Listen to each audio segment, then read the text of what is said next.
আমি মনে মনে চিন্তা করছি যে আওয়ামী লীগ সরকার দেখলাম, বিএনপি সরকার দেখলাম, এরশাদ সরকার দেখলাম, এইবার একটু ধর্মীয় দিক দিয়ে ইসলামী সরকার দেখার আমার শখ বা আমার মনের ইচ্ছা। এবার আমি মন্দিরে আপনাদের সামনে প্রতিজ্ঞা করছি, আমি সহ আমরা সবাই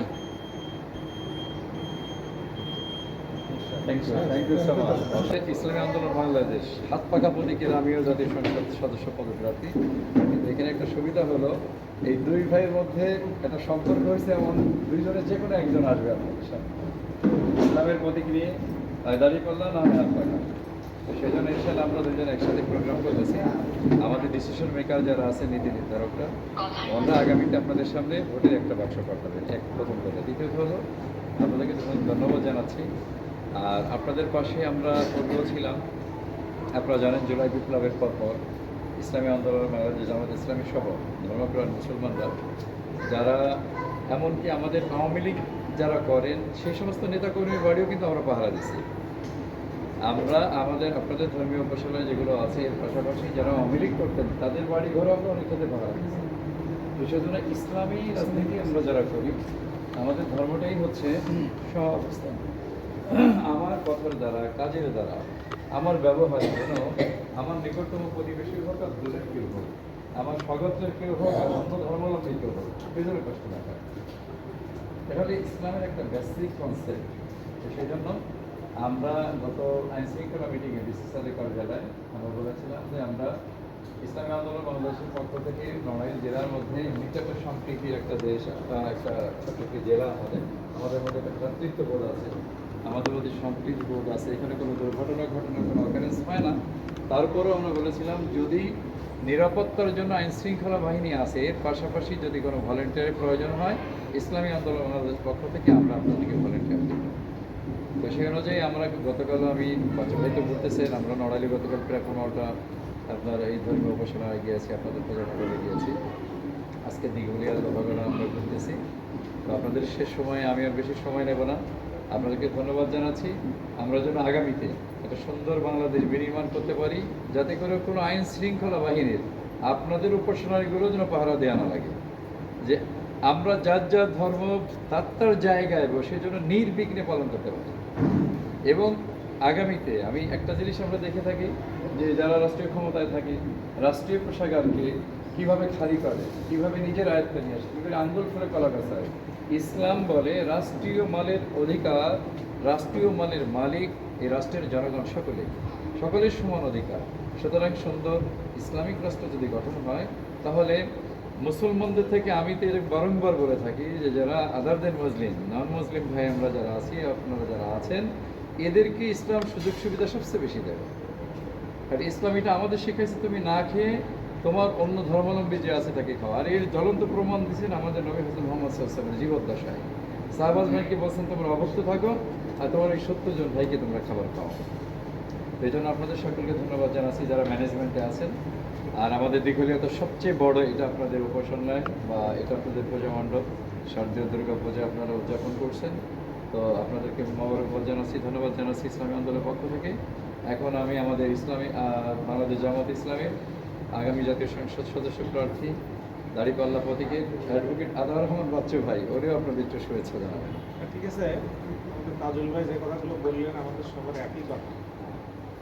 ধর্ম আমাদের যার যার ধর্ম আছে, কিন্তু দেশটা কিন্তু আমাদের সবার, এবং এই দেশের নাগরিক হিসাবে সবার সমান অধিকার ভোগ করাটাই হলো আমাদের দায়িত্ব। সৃষ্টিকর্তার বিচারে কিন্তু কোনো পার্থক্য নাই, আল্লাহর বিচারে, আল্লাহর বন্টনে কোনো পার্থক্য নেই। কিন্তু পার্থক্যটা দুনিয়ায় মানুষ বন্টন করতেছে পরে হলো নিজের ব্যক্তি স্বার্থকে চরিতার্থ করার জন্য। আপনি দেখেন রোদ আসছে, মুসলমানের বাড়ি রোদ পড়ে, হিন্দুর বাড়ি পড়ে না এমন নাকি? ঝড় হবে, বৃষ্টি হলে তো সব জায়গায় কি হয়, মুসলমানের জমিয়তেও পড়ে, হিন্দুর জমিয়তেও পড়ে, তাই না? সব জায়গায় পড়ে। তাহলে বোঝা যায় যে বন্টনের ক্ষেত্রে আল্লাহর কোনো বৈষম্য নয়। বৈষম্যটা দুনিয়ায় এসে ব্যক্তি স্বার্থ চরিতার্থ করার জন্য এগুলো মানুষ করছে। আমরা বাংলাদেশকে এমন একটি রাষ্ট্র গঠন করতে চাই, সেই স্বপ্ন নিয়ে আগাচ্ছে সবাই। যদি সেখানে কোনো বৈষম্য না থাকে, প্রত্যেক রাষ্ট্রের নাগরিক তার যার যার নাগরিক মর্যাদা যেন সমুন্নত থাকে।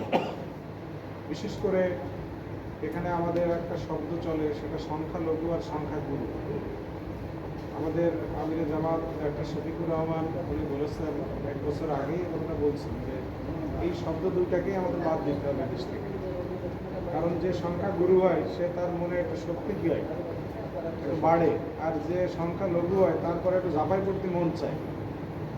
এটাই হলো আমাদের মেন্টালিটি, খানিকটা অনেক তৈরি হয় এই শব্দের কারণে। উনি বলছে যে এটাকে বাদ দিলেই হয়ে গেল।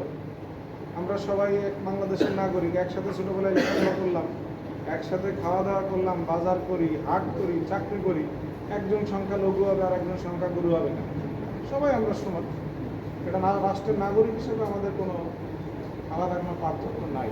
সেই বিষয়টা যদি আমরা সেরকম একটি বৈষম্যহীন দুর্নীতিমুক্ত বাংলাদেশ করতে পারি, আমার বিশ্বাস যে আজকে ধর্মীয় কোনো দ্বন্দ্ব কিন্তু আমাদের দেশে আমাদের নাই। আমি এটা খেয়াল করে দেখছি, ধর্মীয় কোনো দ্বন্দ্ব নাই যে উনি মুসলমান আমি হিন্দু এই জন্যই দ্বন্দ্ব, তা না। বরং প্রতিটা দ্বন্দ্বের পিছনেই কিন্তু ব্যক্তি স্বার্থ আছে, এ পর্যন্ত যা আমি দেখছি খেয়াল করে।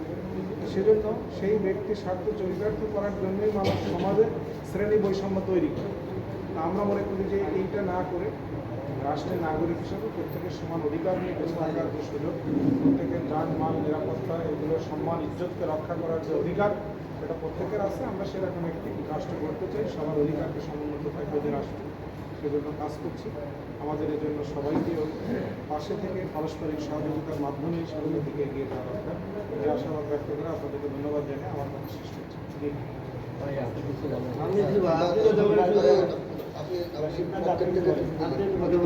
আমি বলবো খালি আপনি এক মিনিট না আমার বাসে ভাই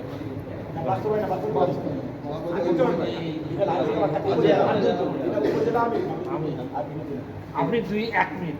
ঠিক আছে, আলহামদুলিল্লাহ আমাদের দুইজন দায়িত্বশীল এরা যে কথাগুলো বলছেন আমাদের মুরব্বীরা যখন কথা বলে ছোটরা কথা বলা ঠিক না।